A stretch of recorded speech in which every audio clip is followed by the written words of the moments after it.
We're at our garage. Let's see what we're driving today. How about our 2017 Acura MDX?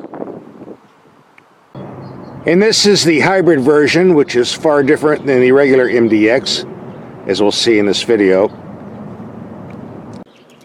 I'm told all hybrid models of the MDX come with all-wheel drive for excellent traction. Overall, the styling of this vehicle looks very nice, I think. And here's a side view with those nice looking blacked out wheels. The non-hybrid MDX has a 3.5 liter V6 putting out 290 horsepower, rated at 19 to 26 mpg if you get the all-wheel drive version. This hybrid version has a smaller 3 liter V6 putting out 257 horsepower. But if you add 3 electric motors, the total output comes to 321 horsepower. There's also a slight torque increase at low RPMs on the hybrid version. And fuel economy is listed at 27 mpg in the city and 26 on the highway. Instead of the low performance 9-speed automatic you get on the standard MDX, the hybrid comes with an excellent 7-speed dual clutch automatic transmission. And here's the shifters on the console here. Different, but it works. There's also paddle shifters on the steering wheel if you want to shift manually. Another brand of vehicles, these fancy LED headlight designs usually run around $1,100 to $1,600 extra. They're standard on the MDX Sport hybrid. And we're going to take them out and see just how well they perform. Since we have 5 bulbs on the right side and another 5 bulbs on the left side, I believe that's a total of 10. Should be interesting to see how these perform. It's dark enough, we'll take these out and see how the headlights perform. And I see we have 3 bulbs for the low beam and 5 for the high beam. Here we have the low beams on a wall 100 feet away. Very bright light, although a rather low cutoff, rather than adequate for city driving. Go to high beam. Very bright. Certainly no complaints thus far. Here we have the headlights on a building 300 feet away. There's a chain link fence in between. Very bright, very widespread, outstanding performance. Go to low beam, just barely reaches out. This is an excellent headlight system, but with 10 bulbs, you would think so.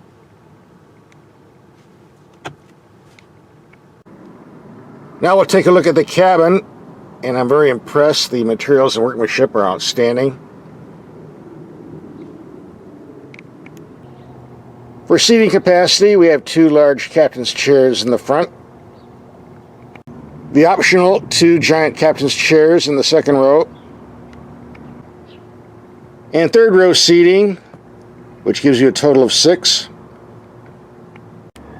It's a little cramped back there, so it's only for small kids or full-size relatives that you hate and want to get rid of.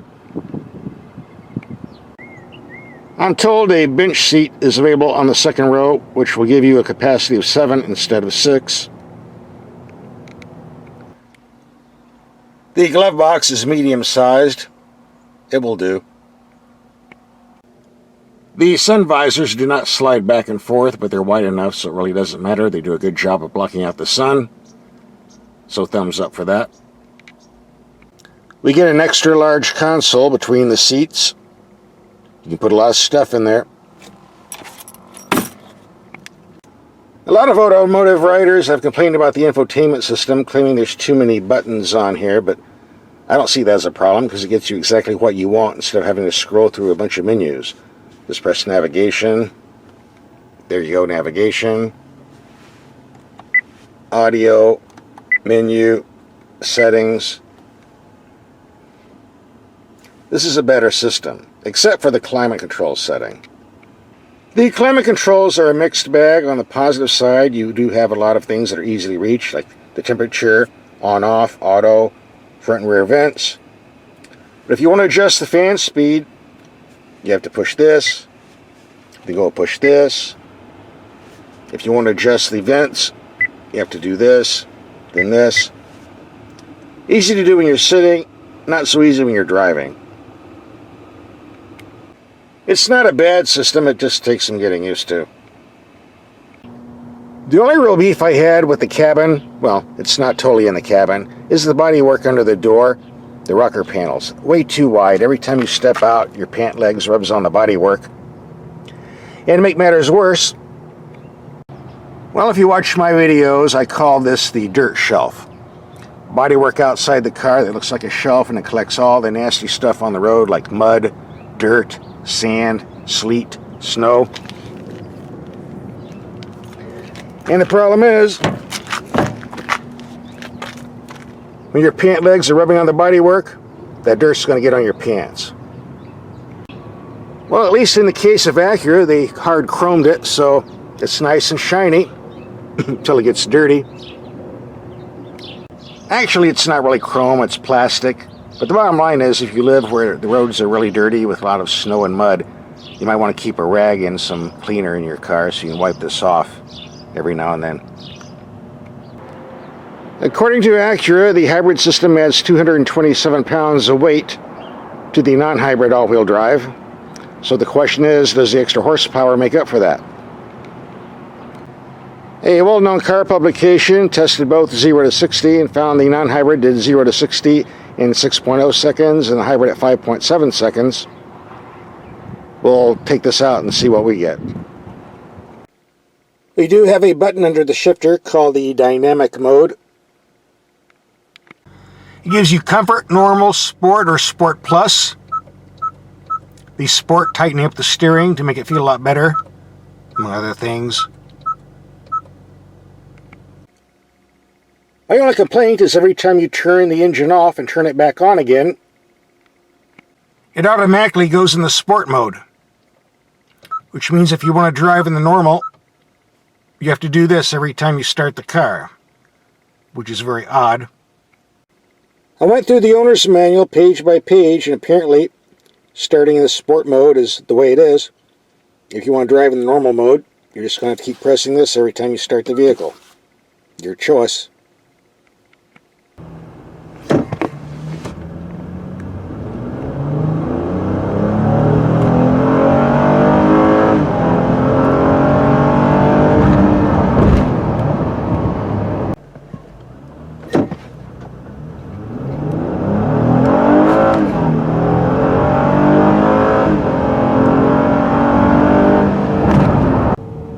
I don't have my stopwatch with me, but I think that second run I did was pretty close to 6 seconds flat.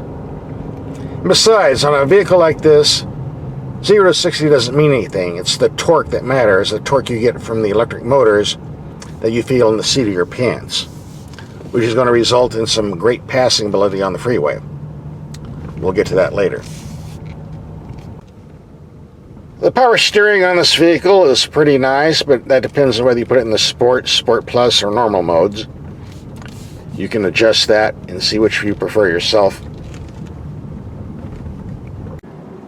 The ride quality of this MDX is very smooth. On the other hand, these large 20-inch wheels have a way of thumping a bit on rough pavement, so we're going to do the speed bump test and see what happens. We're going to take 4 speed bumps of varying size, around 25 to 35 miles per hour. We'll start off slow.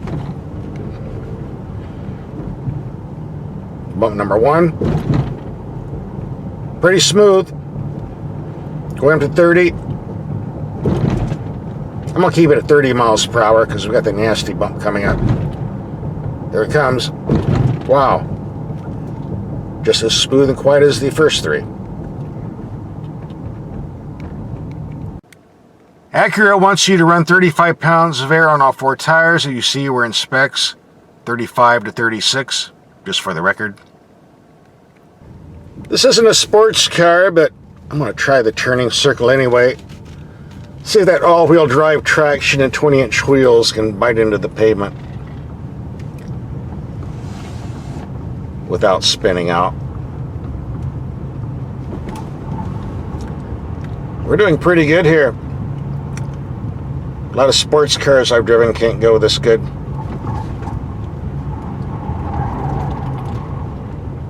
I'm impressed.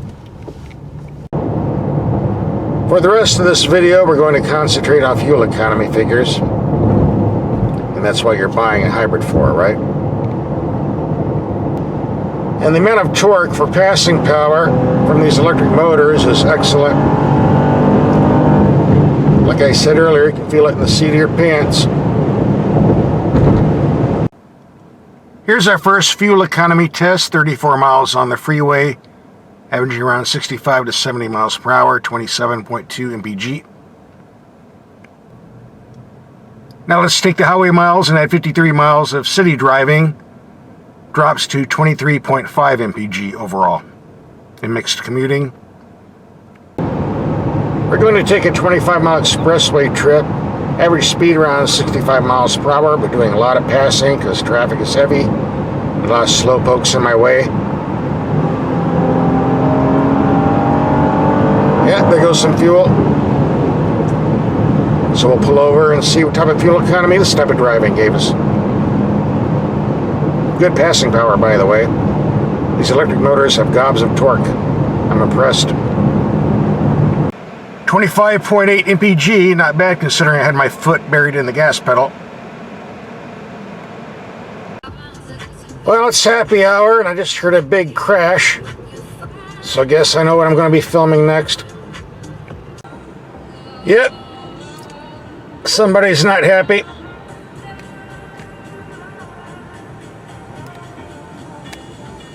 Wonder what the other guy looks like. Well, happy hour is about ready to wrap up, and here we go again. Another crash noise. Don't drink and drive, dummy. That's a nasty one. We're going to reset the fuel economy computer. Take a quick freeway trip, averaging around 70 to 75 miles per hour. So let's see what happens. With a very comfortable suspension, low wind noise, and nice seats, this is definitely a great highway cruiser if you're going on long trips. Just thought I'd mention that. And again, excellent passing power. And those electric motors kick in.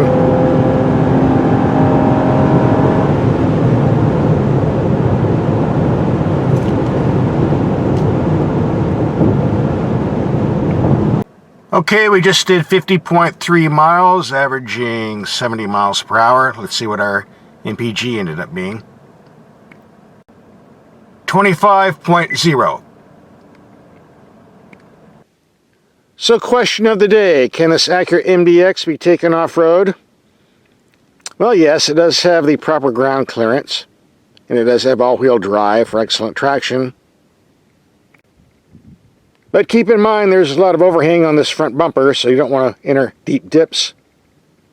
You might have some impacts you don't want. So if you want to go out to the boonies for your next camping trip, you'll be fine. Just don't do anything stupid and treat the vehicle gently, and you'll be just fine. Just a disclaimer, there is one disadvantage if you want to take this off-road, and that is simply you don't have a spare tire. That's right, you look under here, nothing but a storage compartment, no spare. And if we go underneath the vehicle, it seems there be a room for a small tire under there somewhere, but not to be. This can be a disadvantage even if you are driving on the pavement. For instance, on the interstate, city-to-city long trips, that's why I carry a spare tire kit with 2 air pumps and lots of stop leak. You might want to consider that too. So I know I'm going to get an email from somebody saying, well, hey, if you don't have a spare tire, then why are you going out in the desert, you dummy? And actually, there's a truck stop about 3 miles down the road with a tire repair station, so I'm really not worried too much in this particular case. We're going to get back on the freeway to do another fuel economy run. Then we'll show you the price sticker so you can see the cost of emission if you want to own one of these nice rigs. One thing I liked about this Acura was the new car smell coming off the truck, but every time I drive by this chicken farm, 4.5 million chickens in there, and the smelly chicken poop that goes with it. It's killing my new car smell in the neighborhood. Guess I better get out of here. All that chicken poop. Alright, we're back on the freeway for our final fuel economy test. So here we go, 46 miles, averaging 73 miles per hour. Oops, 72. And we did a little better this time, 27.7 mpg. This is a picture of the last Acura MDX I had, which was a non-hybrid with the 290 horsepower V6. In the real world, I got 20 mpg in the city and 25 mpg on the highway with the all-wheel drive system. So if we take the real-world mileage of the non-hybrid MDX at 20 to 25 mpg, averaging around 22.5, and compare it to this hybrid, which did 22 in the city, 28 on the highway, averaging around 25, we do see there is a slight increase in fuel economy to be observed. The question is, are the fuel economy savings, this minimal, worth the extra $1,500 Acura is charging for the hybrid system? This hybrid system might pay for itself in fuel economy savings over the long haul, say 7 or 10 years. But as for myself, I wouldn't buy this hybrid for the fuel economy savings. I would buy it for the power that's under the hood. And regardless of what stopwatch times might say, 0 to 60 or a quarter mile in daily driving, this vehicle is definitely more powerful than a non-hybrid. And as a result, I found it far more pleasurable to drive. This brings us to the price tag. The non-hybrid starts at $45,000, so if you think you can add $1,500 extra for the hybrid and get away for under 50 grand, it's not going to happen. The entry-level hybrid starts around $52,000. The top-of-the-line MDX Sport model has no options. Everything is standard: leather, navigation, moonroof. So there's your total tab with shipping, $58975. So the good news is, adding the hybrid system to the MDX only costs $1,500 on the manufacturer's level, but if you want the MDX hybrid vehicle, you're still going to fork out 53 to 59 grand. That's just the way it is. The bottom line, I found this a very pleasurable vehicle to drive for the week I had it. Aside from the lack of a spare tire, which is easily corrected after purchase, there are no deal killer options. They're going to stop me from buying this if I wanted a nice hybrid SUV. We have a link for 2 other expensive SUVs we drove a few months ago, and we have those links coming up right now. Stay tuned.